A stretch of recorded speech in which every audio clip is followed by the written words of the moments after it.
Radhe Radhe everyone. তো আজকে সকাল সকাল উঠে গেছি, সকালে উঠে চান দান করে রেডি হয়ে গেছি। এখন বাজে 7:30, রেডি হচ্ছি। খাওয়া দাওয়ার পরে চলে যাব অফিসে, কারণ অফিসে আজকে প্রচুর কাজ।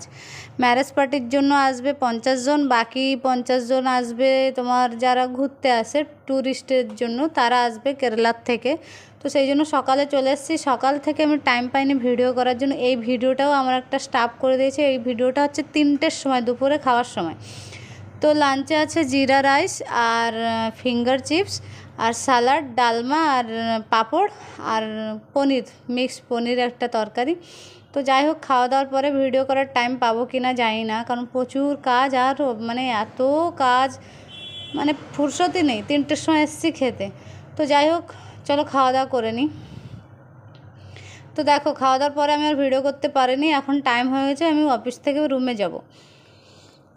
নিচে এসে দেখি বরের গাড়িটা আমাদের এখান থেকেই যাবে। তো সাজিয়ে একদম রেডি করে এখানে রাখা, গাড়িতে কেউ নেই অবশ্য। তাও আমি একটু ভালো করে গাড়িটা দেখে নিলাম, দেখে এখন যাব। তো চলো রুমে যাই। মানে রুমে গিয়ে রাস্তায় যেতে যেতে আন্টি বললো চিকেন নিয়ে আসবি। তো যাই হোক, আমি সিধা যাব চিকেনের দোকানে, চিকেন নেব কিছু। তো দেখো, চিকেনের দোকানে চলে এসেছি, চিকেন নেব। চিকেনের সাথে আরও একটা স্পেশাল জিনিস নেব, সেটা গিয়ে দেখাচ্ছি।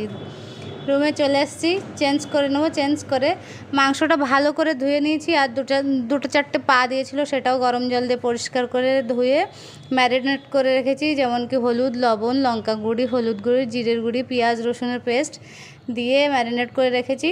পেঁয়াজ আর টমেটো কেটে নিয়েছি, কড়াইতে তেল দিয়েছি, দেওয়ার পরে একটু জিরে দিয়ে পেঁয়াজগুলো ভেজে নেব। ভেজে নেওয়ার পরে চিকেন দেবো কষানোর জন্য। এই দেখো দিয়ে দিয়েছি, এক ফোঁটাও জল দেয়নি। মাংসটা মানে কেমন জানি না, কিন্তু তেল বেরোচ্ছিলো প্রচুর। তো যাই হোক, মানে অনেকক্ষণ ধরে কষানোর পরে এই যে জল দিয়ে দেবো।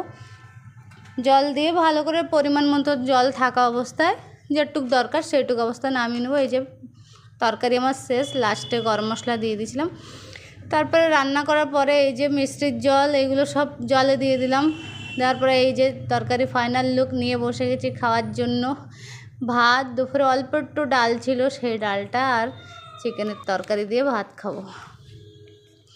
তরকারিটা খেতে কিন্তু দারুণ হয়েছিল। আমি রান্না করেছি বলে না, কিন্তু টেস্ট সত্যি অনেক টেস্টি হয়েছিল। খাওয়া দাওয়ার পরে আর ভিডিও করব না, কারণ অনেক রাত হয়েছে আমার, কালকে আবার সকাল সকাল যেতে হবে। Good night. সকালে ঘুমের থেকে উঠে গেছি, চান দান করে রেডি হয়ে গেছি। রেডি হচ্ছি, খাচ্ছি আর রেডি হচ্ছি। তো ফাইনাল রেডিও হয়ে গেছি। তো এখন চলো অফিসে যাব। অফিসে গিয়ে আর ভিডিও করতে পারবো কিনা জানি না, প্রচুর কাজ। তো যাই হোক, অফিসের উদ্দেশ্যে চলে আসলাম। দেখো, অফিসে এসে মানে এই মানে ম্যারেজ পার্টির জন্য যারা এসেছিলো তারা চলে গেছে। তো রুমগুলো আমি একটু চেক করছিলাম কোথায় কি ভালো মন্দ। তো একটা রুমে গিয়ে দেখি ওই যে বারাতিরা যে টুপি পরে না, একটা টুপি ছেড়ে গেছিলো। তো টুপিটা আমি একটু পরে ভিডিও করে একটু ফটো নিয়ে নিলাম। তারপরে চলে এসেছি নিচে খেতে। ওই যে সাউথ ইন্ডিয়ানরা এসেছিলো মানে ট্যুরের জন্য, ওরা নিজেরাই রান্না করে খাওয়া দাওয়া এখানে করে। তো যাই হোক, ও মানে বড়া আর কি সাম্বার আর ইডলি। তো ওদের ইডলি একটু আসাম টাইপের, দেখো মানে একদম অসাধারণ। মানে আমাদের এখানকার চকুলির থেকে একটু ছোট, দেখো কত বড়। তো যাই হোক, আজকের ভিডিওটা এটুক ছিল। ভালো লাগলে অবশ্যই লাইক, কমেন্ট, শেয়ার, সাবস্ক্রাইব করে পাশে থাকবে। দেখাবে পরে একটা নতুন ভিডিওতে। রাধে রাধে।